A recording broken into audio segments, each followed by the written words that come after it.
No pulsar da cidade, há quem siga o seu próprio ritmo. E em vez de imitar, prefere inovar. Com toda a liberdade. O novo Audi A3 Sportback. Descubra-o no seu concessionário. Audi, na vanguarda da técnica.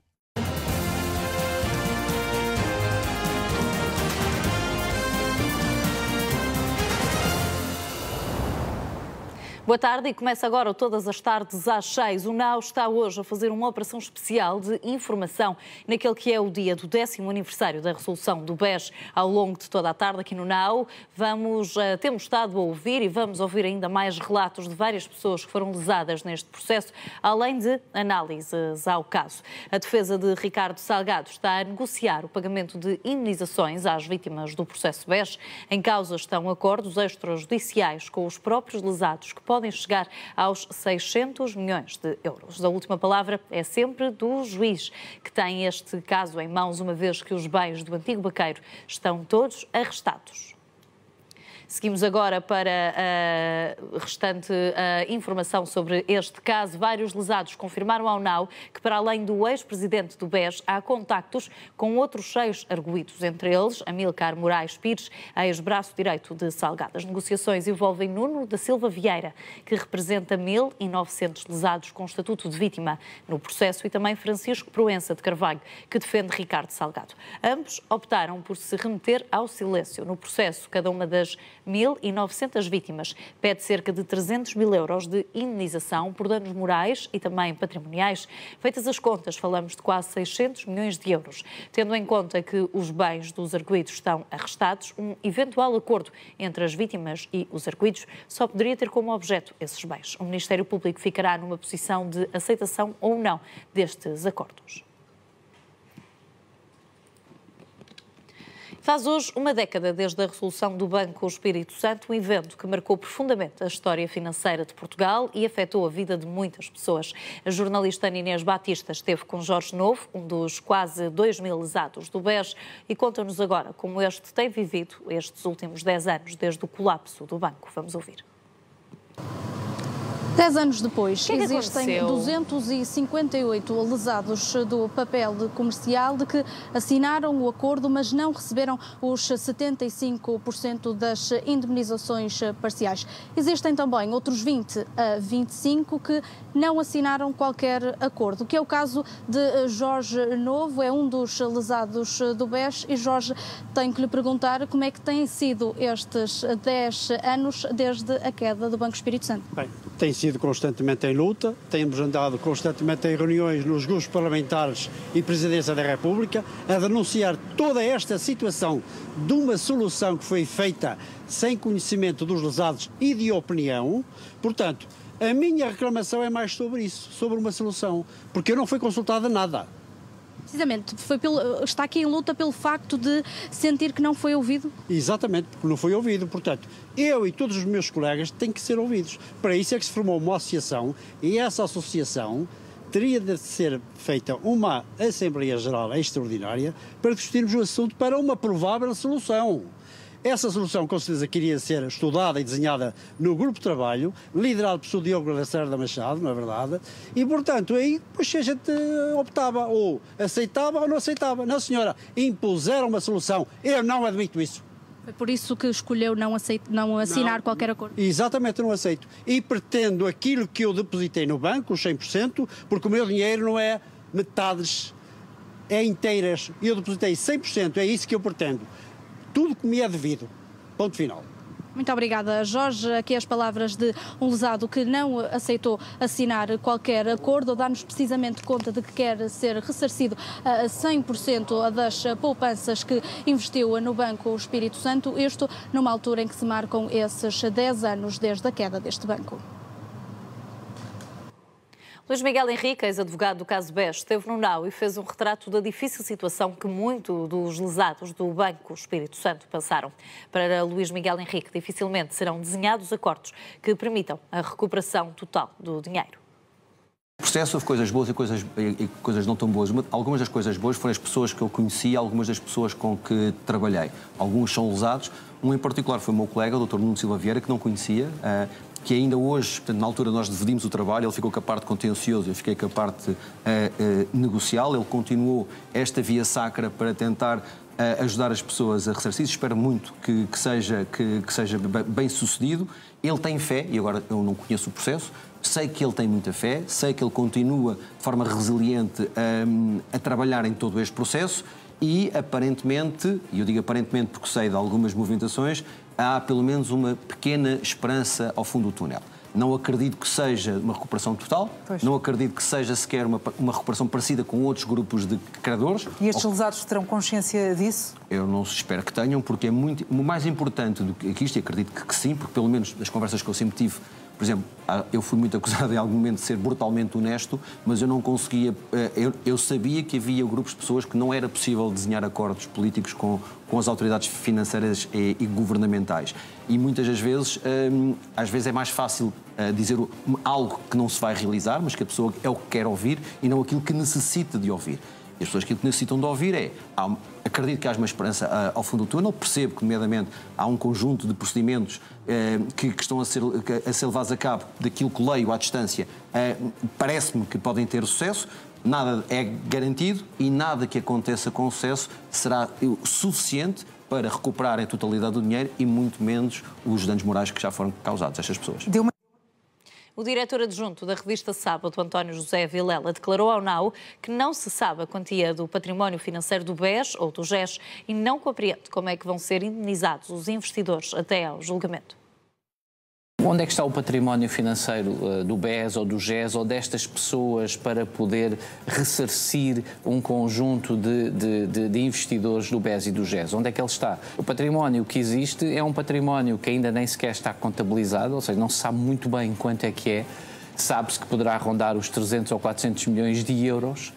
Há um conjunto de imóveis que também estão arrestados e há o património das próprias pessoas, dos próprios responsáveis. Além disso, muitos destes responsáveis, uns já morreram, outros estão na reforma, outros estão em vias disso. O Ricardo Salgado está como está, é patente à vista de toda a gente. Portanto, eu acho que ainda falta um caminho muito longo para percorrer para tentar perceber até que ponto é que isto é uma iniciativa que terá algum valor prático. Em véspera do julgamento, que está marcado para a reentrée do ano judicial, há aqui esta notícia ou esta iniciativa. Eu acho que não se chegará a acordo nenhum até ao início do julgamento, acho que não se chegará a acordo nenhum durante o julgamento. Por cima, nesse património arrestado, o titular, ao fim e ao cabo, desse dinheiro pode ser o Estado português, ou os bancos portugueses que já avançaram com uma parte desse dinheiro para ressarcir vários dos lesados. E vamos ouvir agora Irina Melo, jornalista na agência Lusa, que acompanhou desde o primeiro dia este processo. Irina, muito boa tarde. Antes de mais, obrigada pela sua disponibilidade e por vir partilhar connosco a sua experiência. A Irina estava de férias em agosto de 2014, há precisamente 10 anos, quando foi chamada mais cedo para trabalhar, não sabia o que ia acontecer e só soube que estava relacionado com o BES. Como é que foi quando regressou ao trabalho e se apercebeu realmente daquilo que se estava a passar? Bem, tudo se passou, boa tarde, há 10 anos, num domingo. Os dias anteriores tinham sido dias de grandes prejuízos no Banco Espírito Santo, superiores a 3 mil milhões de euros, mas nessa altura o governador, o presidente do Banco Espírito Santo, já era Vítor Bento, tinham dito que o governo ainda iria continuar. Quando no domingo começamos os jornalistas a perceber que se passava alguma coisa no Banco de Portugal e que teríamos de trabalhar, eu iria trabalhar segunda-feira, vim mais cedo de férias para Lisboa porque reforçamos a equipa na Luz, eu era uma das pessoas que acompanhava a área e o que sabíamos é que ia se passar qualquer coisa, não exatamente o quê. Os jornalistas foram chamados ao Banco de Portugal, em que nos explicaram o que iria acontecer. Visto hoje as notícias de então, percebe-se que na altura não percebemos exatamente o que se estava a acontecer.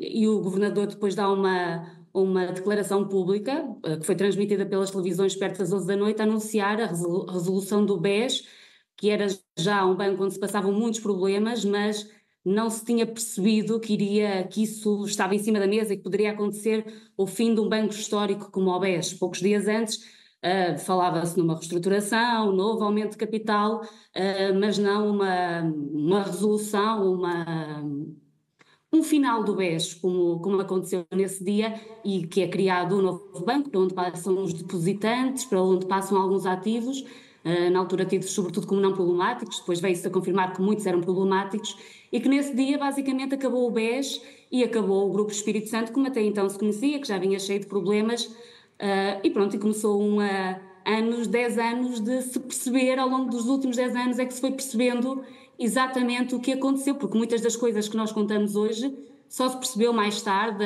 pelo Banco de Portugal, pela Comissão de Inquérito Parlamentar ao BES. Na altura não se sabia, era muita coisa que se passava e que não era de conhecimento público. E como é que, a partir desse momento, como é que se desenrolou a investigação e foi feita, a partir do primeiro momento, a cobertura noticiosa?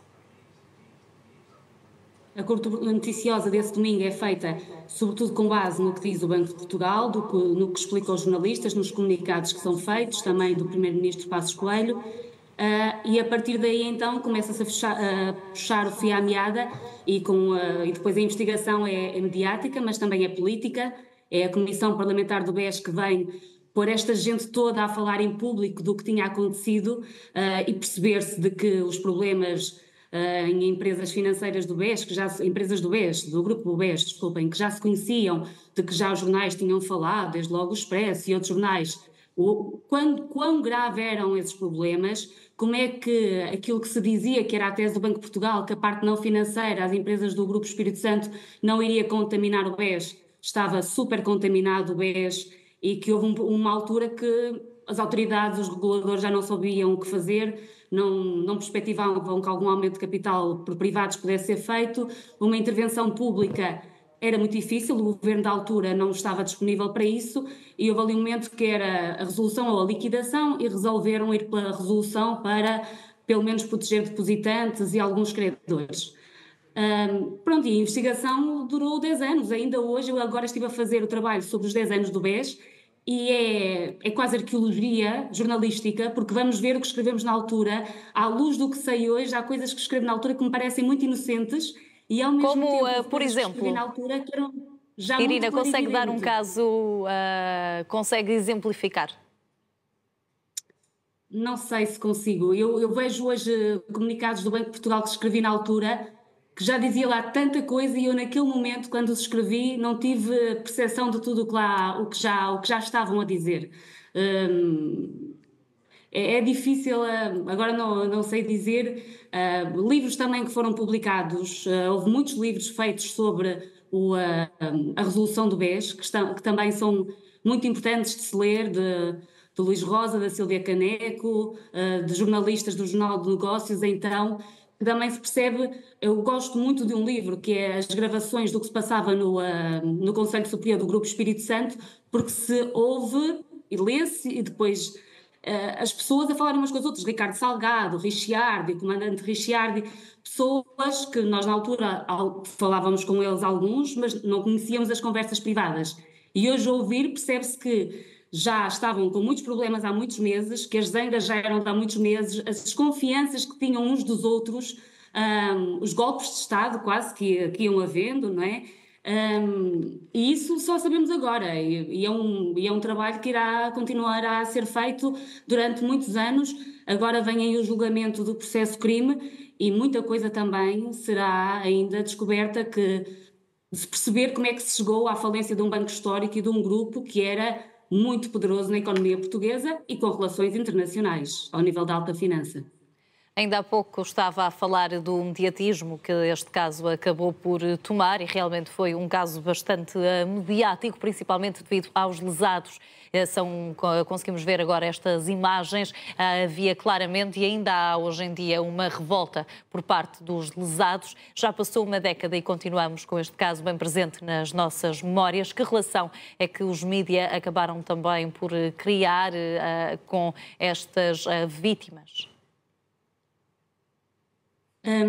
No imediato percebemos logo que eram lesados todos os credores do BES, claro está, e no imediato os acionistas, nomeadamente aqueles que tinham investido dinheiro em ações no BES no aumento de capital de junho, menos de 2 meses antes da resolução, e até nas vésperas da resolução, 2 dias antes, as ações do BES estavam a 10 cêntimos. E havia gente a dizer, bem, eu vou investir nisto porque isto não pode ser mais, eu a seguir só posso fazer dinheiro. E essas pessoas que acreditavam, porque também era o que os reguladores diziam, que o BES iria continuar, e compraram ações, no imediato esses eram lesados. E depois fomos começando a ter conhecimento de outros lesados, nomeadamente aquilo que se fala muito dos lesados do papel comercial, pessoas que investiram em papel comercial, que é dívida de empresas do Grupo Espírito Santo, vendidas pelo Banco Espírito Santo, papel comercial, ações preferenciais, e que lhes diziam os gestores de conta que eram equivalente a depósitos, tinham uma remuneração melhor. Essa gente perdeu tudo, e o que tem havido é algumas soluções pontuais para alguns desses lesados. Não recuperam tudo, recuperam 50%, 70% do dinheiro que investiram. E há pessoas, nós continuamos a falar, ainda há pouco mostraram na vossa emissão, continuamos a falar todos os dias com esses lesados, porque fomos às manifestações, ouvimos as histórias de tanta gente, cada história pessoal, e continuamos a receber até nas redações pessoas a dizer: houve este acordo, mas eu recuso-me a assinar este acordo porque eu investi lá o meu dinheiro, havia uma provisão no Banco Espírito Santo para papel comercial, eu nunca vou assinar, vou continuar a manifestar-me frente à presidência, frente ao Parlamento. E são pessoas que muito provavelmente nunca verão o seu dinheiro, porque o BES, o que é hoje o BES mau, não tem dinheiro para pagar, e se não forem para um acordo em que recebem uma parte, mais provável é que percam essas poupanças. E são pessoas que ainda hoje estão muito revoltadas, claro está, e que continuamos a acompanhar. Agora, no processo de crime, cerca de 2.000 lesados têm o estatuto de vítima. Agora, haverá dinheiro dos bens, dos arrestos para pagar a essas pessoas? É uma incógnita, e é muito difícil que assim seja para pagar a tanta gente. Quais foram as principais dificuldades ou obstáculos encontrados durante toda esta investigação, que já dura há 10 anos e, como disse a Irina, ainda prevê-se que vá continuar? Eu perceber, muitas vezes, ainda agora estava, antes de vir falar convosco, estava a perceber o que é que levou a isto, e é sempre uma soma de muita coisa, e que nós vamos tentando perceber uma pessoa, porque as pessoas depois têm diferentes, cada pessoa tem a sua própria perspectiva. Ricardo Salgado tinha uma, Ricciardi tinha outra, os outros membros dos outros ramos da família Espírito Santo tinham outra, o regulador tinha outra, ainda hoje não se encontram, não é? O Ricardo Salgado diz que foi o Banco de Portugal que provocou esta derrocada que não seria necessária. O Banco de Portugal, os reguladores, dizem que estava de tal maneira contaminado o banco que não teria sido possível outra solução. E estamos sempre a descobrir um facto, uma nova perspectiva sobre o assunto, e é isto que leva a que a história seja tão interessante, porque do ponto de vista narrativo é muito interessante tudo o que se passou, e o impacto público que tem é a derrocada de um grupo económico que provocou a derrocada de grandes empresas. Temos desde logo a Portugal Telecom. No outro dia eu falava com um administrador bancário que me dizia: bancos há muitos, Portugal Telecom só existia uma, e ainda hoje se perdeu essa empresa com o know-how que tinha e com a importância que tinha. Há também quem me diga que foi uma mini-troika para o país, que se tivéssemos salvado o BES, talvez para a economia teria sido melhor. Do ponto de vista político, os políticos consideraram na altura que era insustentável uma decisão desse género, já vínhamos de um BPP e de um BPN, e o jornalismo é feito destas várias perspectivas para dar ao cidadão a hipótese de fazer o seu próprio pensamento. E para terminarmos, Irina, como é que é, enquanto jornalista, acompanhar um caso que acabou por tomar todo este mediatismo e que continua a fazer parte das nossas vidas, mesmo passados 10 anos? Enquanto jornalista é muito interessante, e eu sinto sempre que sei muito pouco, e cada vez que vou escrever uma notícia tenho que ler tanta coisa para compreender o que está a acontecer. É sempre uma descoberta.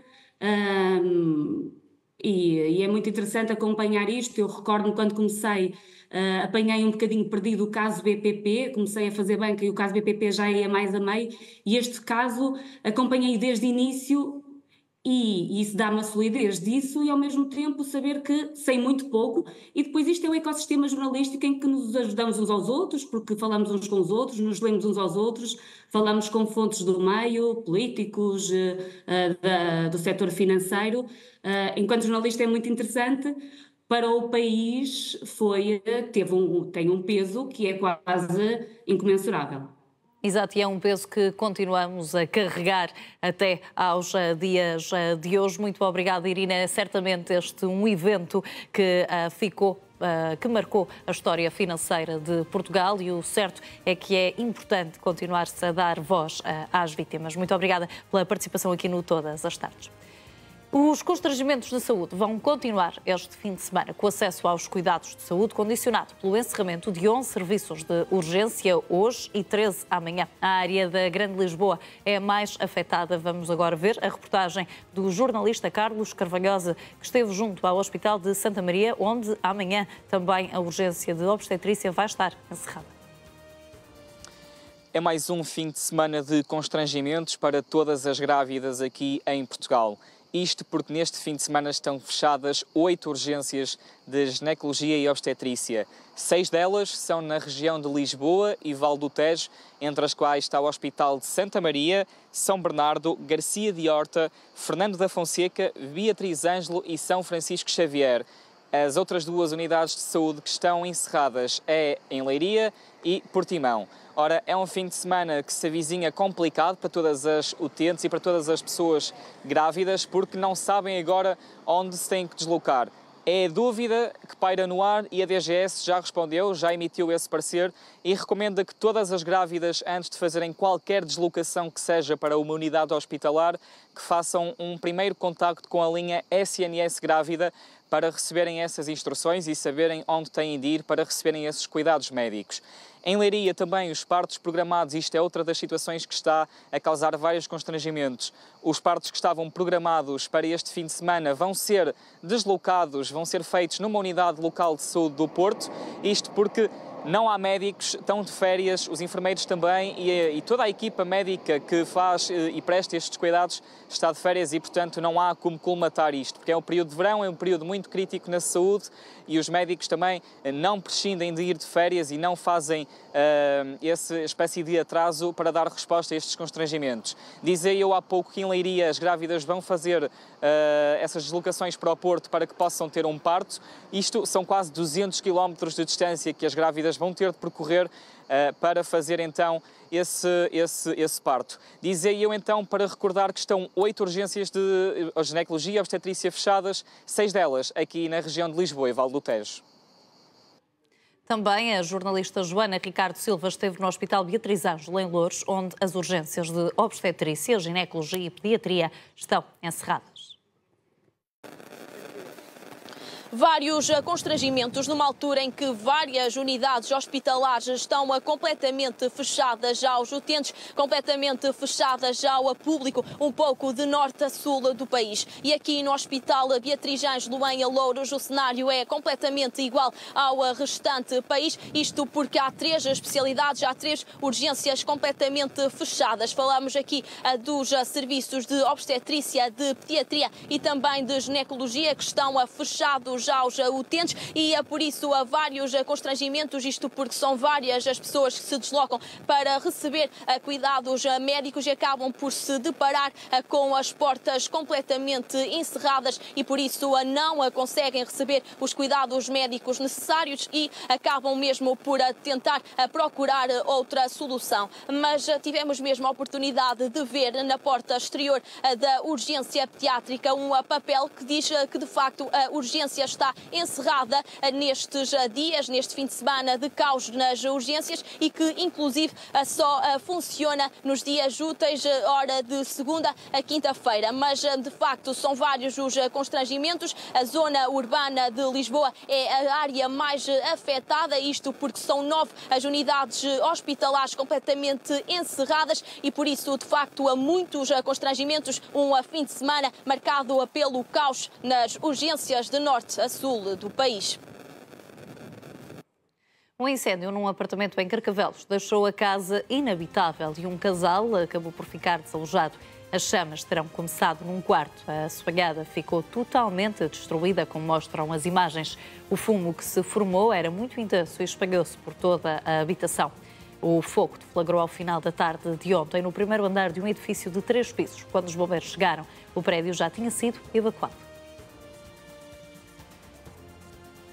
Um carro ficou esta manhã totalmente carbonizado em Algés. As imagens que vamos ver mostram a força das chamas que destruíram por completo a viatura. Aconteceu no IC17, na chamada Cril. O fogo impediu a normal circulação no sentido Algés-Sacavém durante alguns minutos. O alerta foi dado quando faltavam 20 minutos para o meio-dia e os bombeiros de Algés acorreram ao local. Não há feridos a registrar e as chamas foram extintas. Seguimos agora com um breve intervalo, mas deixe ficar desse lado porque voltamos já a seguir. Até já.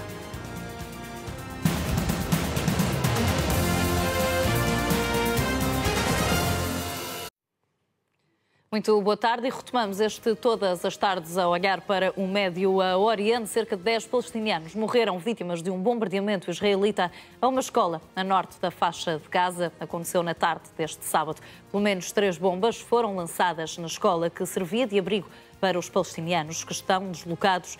Para além deste ataque, este sábado as forças israelitas atacaram também uma zona perto de Khan Yunis, a sul da faixa de Gaza, e mataram 5 pessoas, incluindo uma criança e 3 mulheres. Pelo menos 5 palestinianos foram mortos na manhã deste sábado num ataque com um drone israelita na Cisjordânia. Segundo as forças israelitas, o drone das forças de defesa atacou um veículo de uma célula terrorista que operava na cidade palestiniana de Tulkarem. O alvo era um líder de uma milícia local ligada ao Hamas. O exército israelita intensificou as suas já frequentes ofensivas na Cisjordânia na sequência do ataque do Hamas, que aconteceu a 7 de outubro do ano passado. Os Estados Unidos da América e o Reino Unido já pediram aos cidadãos que se encontram no Líbano para deixarem o país urgentemente. Num comunicado, a Embaixada Americana no Líbano escreve, e passo a citar: encorajamos os cidadãos a comprarem qualquer bilhete de avião disponível, mesmo que seja um voo que não parta no imediato ou que não tenha o destino mais desejável. No mesmo comunicado, a Embaixada sublinha a necessidade dos cidadãos terem um plano de emergência e apela que se preparem para procurar abrigo devido ao alerta de ataque iminente. Também o Reino Unido fez o mesmo apelo aos britânicos para saírem urgentemente do Líbano. O Hezbollah atacou com mísseis uma zona a norte de Israel. O anúncio foi feito na rede social Telegram do grupo libanês. O ataque acontece depois de Israel ter atacado algumas vilas a sul do Líbano. O Hezbollah afirmou que o alvo do ataque foi um edifício utilizado pelos soldados israelitas. Israel já confirmou o ataque e diz não haver registro de mortes. Este fim de semana, uma delegação israelita vai ao Cairo discutir um acordo de cessar-fogo com o Hamas. O primeiro-ministro israelita Benjamin Netanyahu autorizou um grupo de negociadores a viajar para a capital egípcia. Em causa está a discussão de um possível acordo sobre a libertação de reféns mantidos na faixa de Gaza, assim como um cessar-fogo. Segundo o gabinete de Netanyahu, a delegação voa este fim de semana. Seguimos agora para a análise com Pedro Nascimento, investigador em História Militar. Seja bem-vindo ao Todas as Tardes, às 6. Ora, como acabámos de ver, os Estados Unidos da América e o Reino Unido pediram aos cidadãos que se encontram no Líbano para deixarem o país urgentemente. O que é que este pedido pode significar e o que é que se espera nas próximas horas? Podemos estar agora perante uma nova escalada deste conflito? Boa tarde e boa tarde a todos que estão lá em casa. Definitivamente, porque estes avisos, quer dos Estados Unidos, quer britânicos e também franceses, vêm demonstrar a gravidade da situação, porque, obviamente, se a inteligência ocidental não tivesse informações bastante fiáveis do que pode vir a acontecer, não emitiria estes avisos, porque isto gera, obviamente, pânico e incertezas nas pessoas. E é precisamente neste ponto que eu acho que nos devemos concentrar neste momento. Aquilo que o Ocidente tem vindo a dizer nas últimas horas. Não só o que tem vindo a dizer, mas também o que tem vindo a fazer. Desde logo temos esta deslocação, este envio da frota americana para o Médio Oriente, e sabemos que isto não tem uma componente apenas, tem também de substituição, mas também de reforço. Por outro lado, e estes avisos das embaixadas a dizer para os seus cidadãos nacionais saírem daqueles países, e depois outro ponto que eu acho que tem uma relevância acrescida no momento. Várias fontes ocidentais tem apontado um provável ataque no próximo dia 12 ou 13 de agosto. Isto, evidentemente, que seriam sempre exercícios de adivinhação, mas qual é a base de sustentação desta hipótese? É que estamos entre o dia 12 e o dia 13, será um feriado religioso, que é o Tisha B'Av, ou seja, é um feriado em que se recorda a destruição dos templos de Jerusalém, ou seja, dias trágicos para a comunidade judaica. O primeiro em 586 a.C., por parte do segundo Império da Babilónia, e o segundo no ano 70 depois de Cristo, já pelos romanos. E porquê é que isto tem relevância? Porque se nós fizermos uma análise do passado, verificamos que os países árabes atacaram Israel por mais do que uma vez em feriados religiosos, nomeadamente o Bom Kippur, que são dias em que, digamos, são comunidades religiosas que têm práticas mais regulares, festejam nesses dias, jejuam, e o alerta, digamos, não é exatamente o mesmo.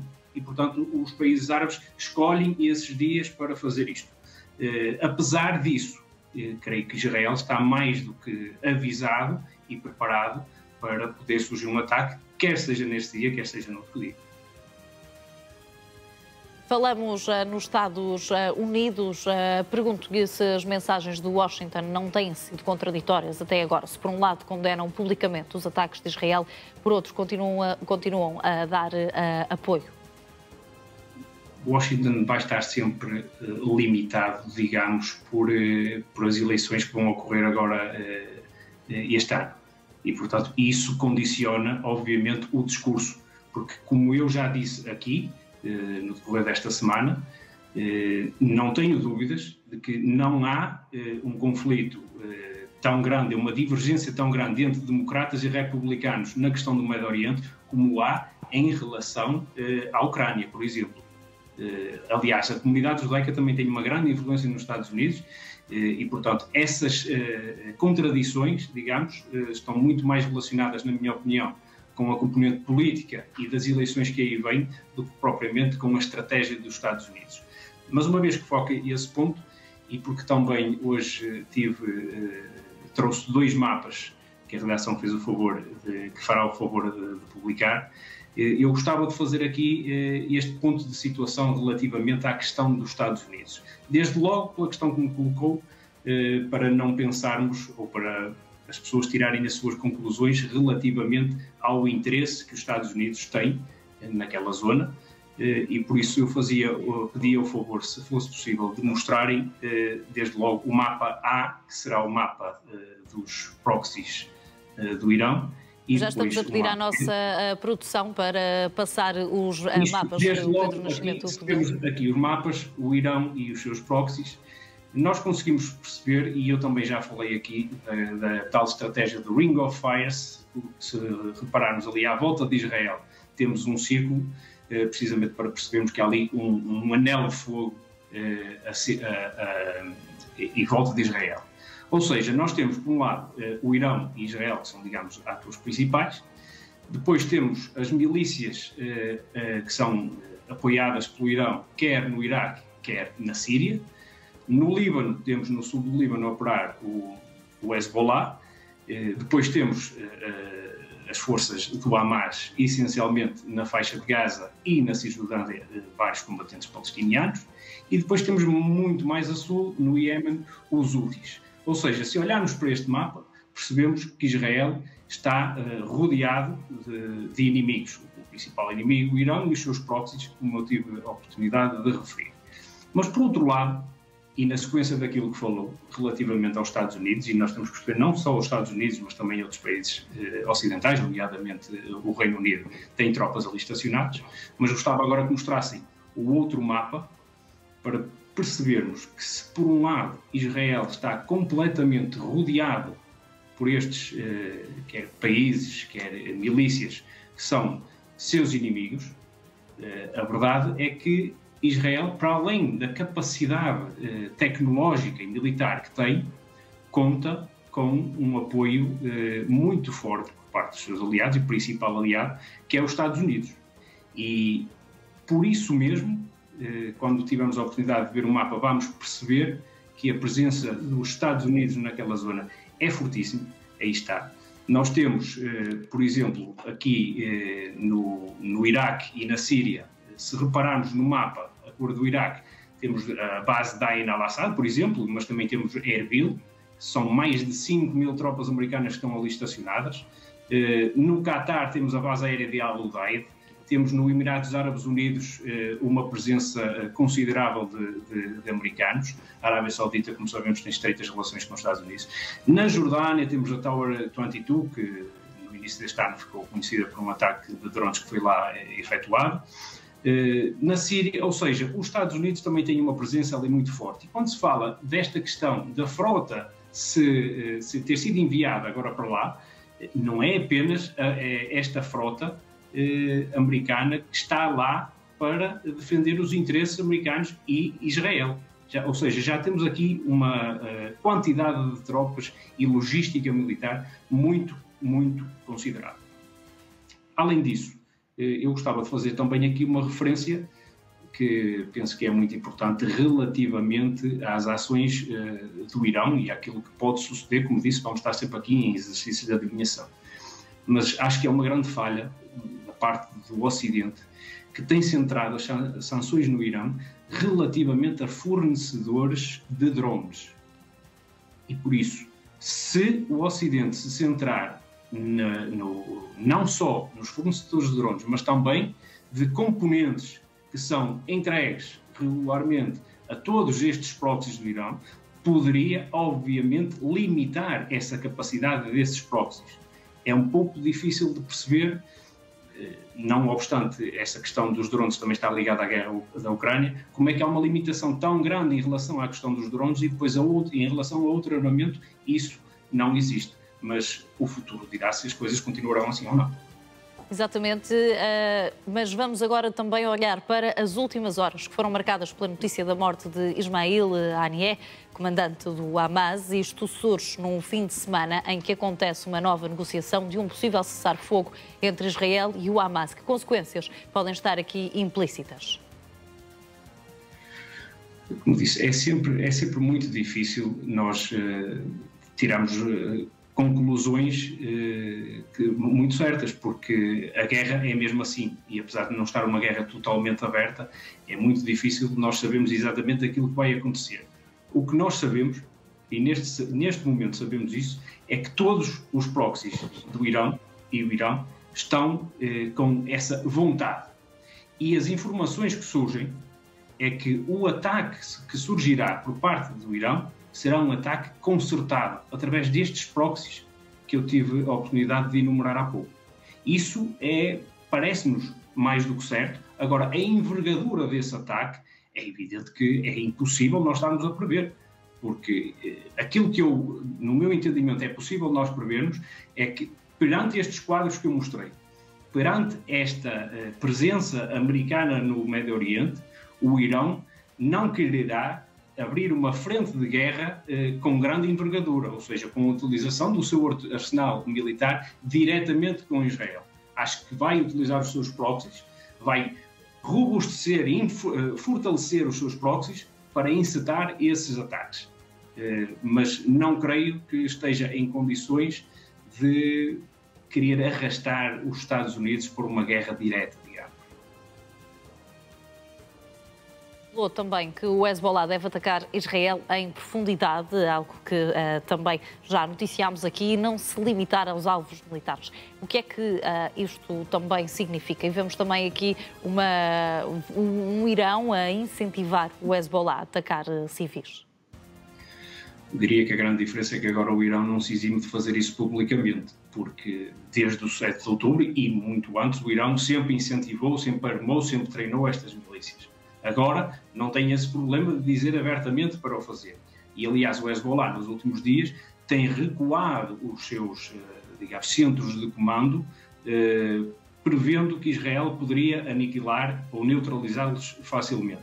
Por isso, entendo que sim, estarão prontos a colocar-se em posição para atacar. Relativamente a alvos militares, Israel tem as suas defesas concertadas, mas relativamente aos civis, que também é bem possível acontecer, aliás, aconteceu há pouco tempo no campo de futebol com vítima de 12 crianças, mas Israel está, como eu disse, mais do que avisado para poder acontecer uma situação dessas. Veremos o que é que vai acontecer. É evidente que o Hezbollah agora está ferido, digamos, a partir do momento em que mataram um dos seus líderes militares e principal conselheiro de Nasrallah, e na sequência daquilo que eu tinha dito, todos os proxies, digamos, os Houthis primeiro fizeram um ataque com um drone, mas depois foram atacados num porto. Vimos as imagens aqui no NOW e foram esclarecedoras sobre a capacidade de Israel. O Hamas está em guerra com Israel, as milícias do Iraque e da Síria estão constantemente a fazer ataques e a ser neutralizadas por Israel. Agora, a questão do Líbano, acho que está aberta uma nova frente diferente, porque agora o Hezbollah tem necessariamente que dar uma resposta e o Irão tem necessariamente que dar uma resposta, porque se as coisas terminassem aqui, neste momento, eram derrotados. Foram buscar 2 líderes, Israel foi buscar 2 líderes do inimigo aos seus centros nevrálgicos. Toda a história militar nos diz que numa situação destas, ou há fortes retaliações, ou as coisas acabam, como por exemplo acabou para Adolf Hitler no bunker em Berlim em 1945. Então, Pedro Nascimento, o que é que podemos esperar nas próximas horas? Eu creio que uma das grandes componentes de grandes ataques é o efeito surpresa. E aqui o efeito surpresa pode-se dar apenas em relação a uma tática, digamos. Porque toda a gente, mesmo as pessoas que estão menos ligadas a este ramo, digamos, espera que haja uma retaliação, um ataque por parte do Irão e dos seus proxies. Já todo mundo está à espera disso.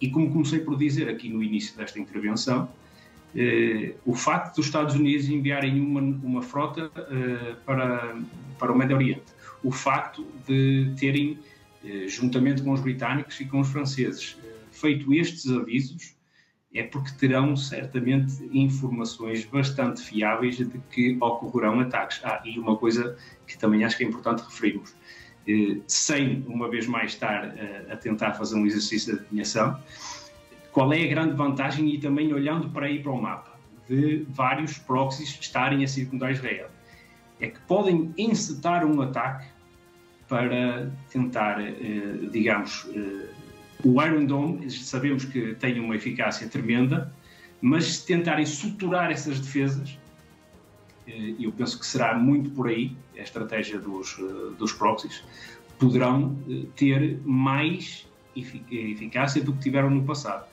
Em bom rigor, não é difícil terem mais eficácia, porque ultimamente não têm. Muito obrigado pela sua intervenção, Pedro Nascimento, investigador em História Militar. Obrigado. Obrigado. Vamos agora para a Venezuela. O Equador e a Costa Rica reconhecem o candidato da oposição venezuelana, Edmundo González, como vencedor das eleições presidenciais do país. Ambos os países recusam reconhecer a vitória de Nicolás Maduro e, numa publicação na rede social X, a presidência do Equador diz, e passo a citar, que é preciso respeitar a vontade legítima do povo venezuelano, expressa com força nas urnas. Também a Costa Rica se pronunciou, cito também, refutamos a proclamação fraudulenta de que Maduro ganhou as eleições, sendo indiscutível que Edmundo González recebeu o apoio maioritário do povo venezuelano.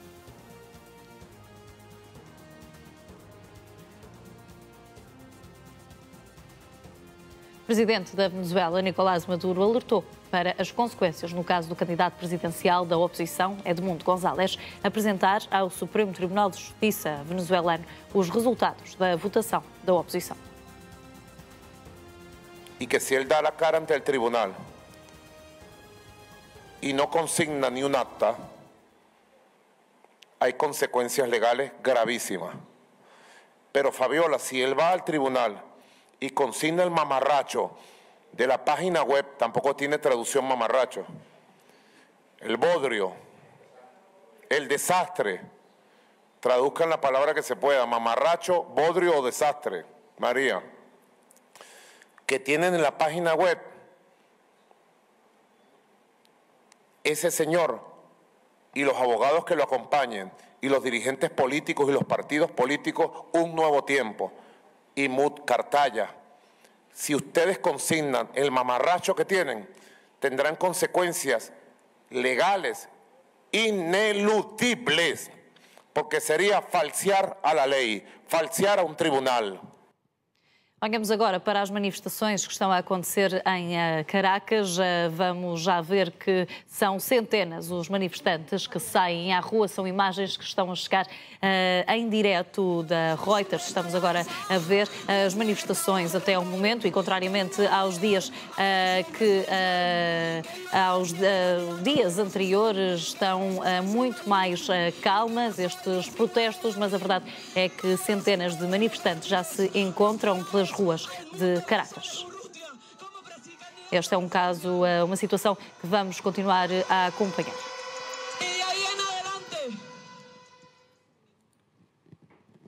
E agora, no Reino Unido, os protestos continuam e estão cada vez mais intensos depois do violento ataque por um jovem de 17 anos que matou 3 crianças com recurso a uma faca. Na noite de ontem, 3 polícias ficaram feridos na sequência dos protestos que aconteceram em Sunderland e pelo menos 8 pessoas foram detidas. A reportagem no local é do correspondente do Now no Reino Unido, Joaquim Martins. Crime, disse ele. O primeiro-ministro britânico, Keir Starmer, foi muito claro ao dizer que quem está envolvido nestas manifestações terá necessariamente de responder perante a justiça. Ao longo desta semana e na sequência da morte por esfaqueamento de 3 crianças, uma delas portuguesas, e que deixou 8 pessoas feridas com gravidade, movimentos de extrema-direita organizaram-se contra este inimigo invisível que nada tem a ver com o perfil do autor deste crime, mas os movimentos de extrema-direita usaram isto como uma motivação para criar o caos no país. E este sábado estão convocadas, pelo menos nas redes sociais, estão convocadas 30 manifestações contra a imigração para que sejam detidos todos os migrantes que tenham pedido que cheguem através de embarcações precárias à ilha e para que não haja mais aceitação de asilo por parte do governo britânico para imigrantes que peçam asilo ao país. Ora, Keir Starmer foi muito claro ao dizer que não pode aceitar que os manifestantes de norte a sul do país cometam crimes desta dimensão e façam e deixem um rastro de destruição e também vitimem civis, pessoas inocentes e, sobretudo, agentes da autoridade, e são mais de 60 no somatório ao longo desta semana. Por isso está aberto um gabinete de crise para lidar com estas situações que podem agudizar-se ao longo deste sábado. Resta saber, nomeadamente aqui em Londres, se não haverá novamente mais um cenário de violência e de destruição na sequência destas organizações, na sequência da organização destas manifestações promovidas por movimentos de extrema-direita, anti-imigração e, sobretudo, anti-islamismo.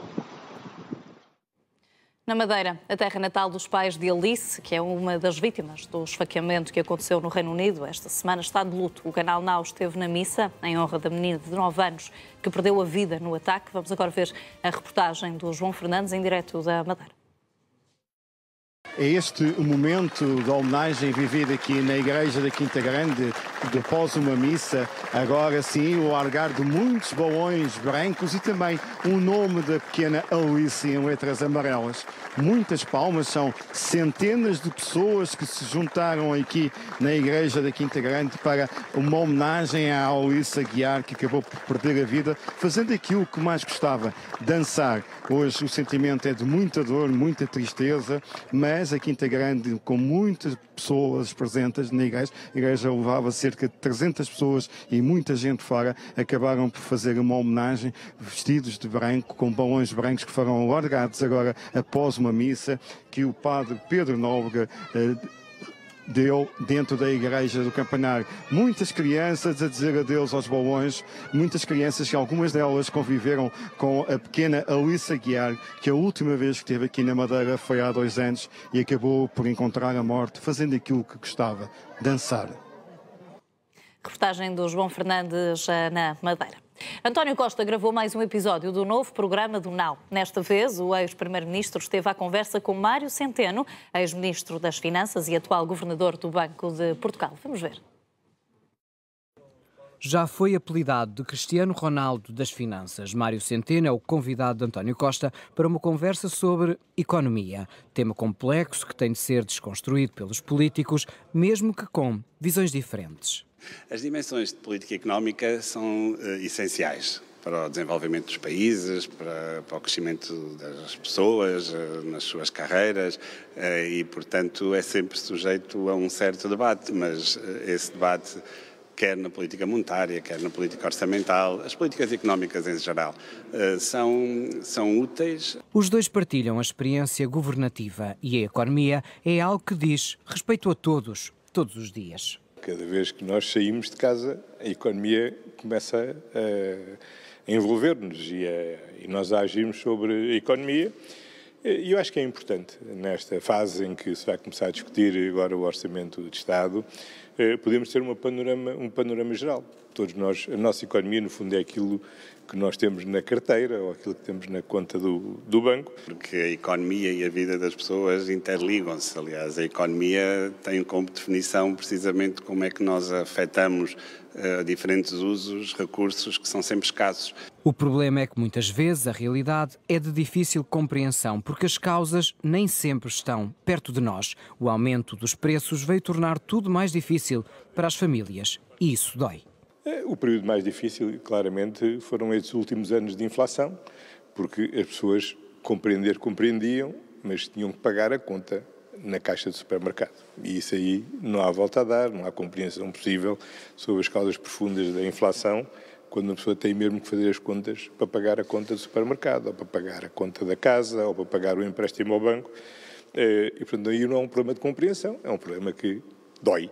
Como ministro ou como governador do Banco de Portugal, Mário Centeno já teve vários desafios. Olha para todos de igual forma.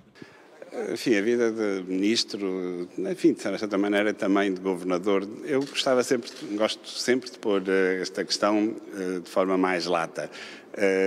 Não é nem fácil nem difícil, é exigente, obriga-nos a uma atenção permanente, a estar sempre pronto para responder aos desafios que são colocados. António Costa vai estrear um novo programa de conversas no Now. Em setembro, Durão Barroso é um dos convidados, assim como António Vitorino. O Presidente da República, Marcelo Rebelo de Sousa, é outro dos convidados para falar dos 50 anos do 25 de Abril. Manuel e Amália estiveram emigrados na Suíça durante mais de 20 anos, quando o BES lhes propôs um depósito supostamente com juro e capital garantido. Aplicaram todas as poupanças que tinham, mas hoje, 10 anos após a derrocada do BES, só conseguiram recuperar pouco mais de 10% daquilo que perderam. O colapso do banco teve um enorme impacto na saúde e no património do casal, tanto que até foram obrigados a vender a casa e chegaram mesmo a precisar de ajuda para comer. Uma reportagem para ver hoje, aqui no Now, às 10h30.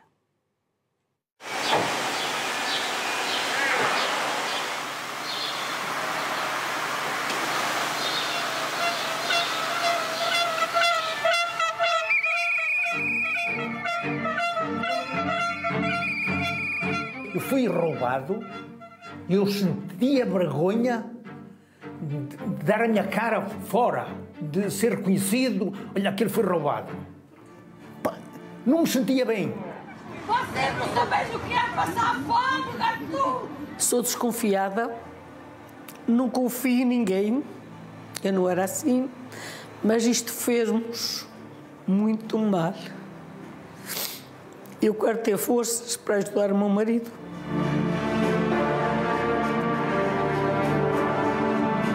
Eu sou Manuel Leite, tenho 68 anos. Aqui em Portugal a vida não era fácil, já com 3 filhas.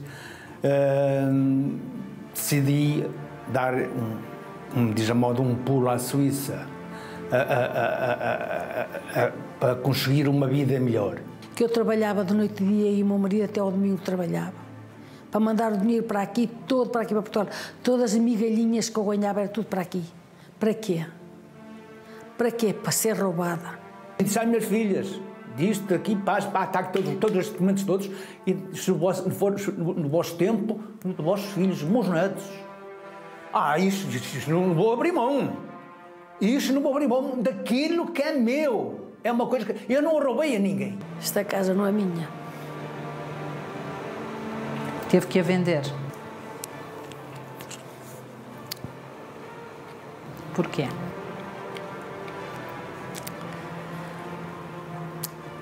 O dinheiro não dá.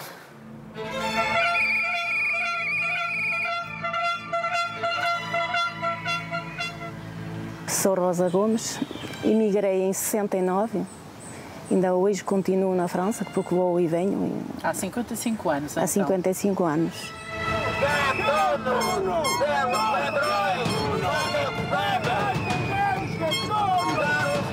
Em 2010, eu já comecei a mandar dinheiro cá para Portugal e pronto, pensava já no futuro. Para mim, o Banco Espírito Santo era o melhor banco de Portugal. Foi assim que me informaram. Era as minhas poupanças, pronto, eu pensava sempre, digo assim, vou enviando, logo, pronto, eu com o Santo podia, enviava para ter uma reforma mais ou menos. Mas nesse caso, não foi, saiu-me tudo ao contrário, ter que vender a minha moradia para governar a minha vida, porque, bom, foi bastante dinheiro.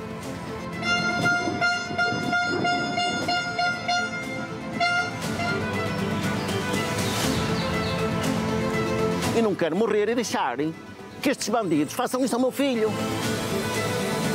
O senhor recusou fazer um acordo. Porquê?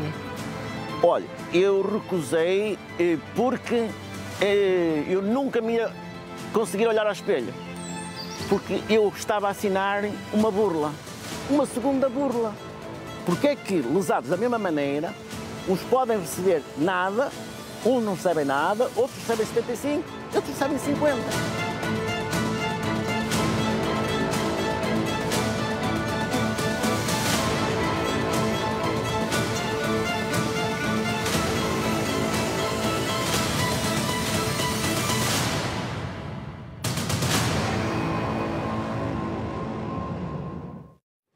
Uma reportagem para ver hoje às 10h30 da noite aqui no Now, no Repórter Sábado. Hoje que faz uma década da derrocada do BES. É assim o ponto final do nosso Todas as Tardes, mas deixe ficar na nossa companhia, porque a seguir, Record na Hora, Filipe Dias traz-lhe toda a informação, toda a atualidade desportiva. Já a seguir. Até amanhã.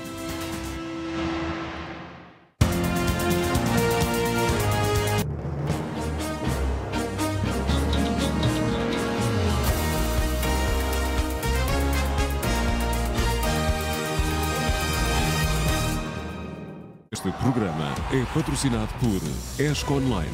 É o outro campeonato.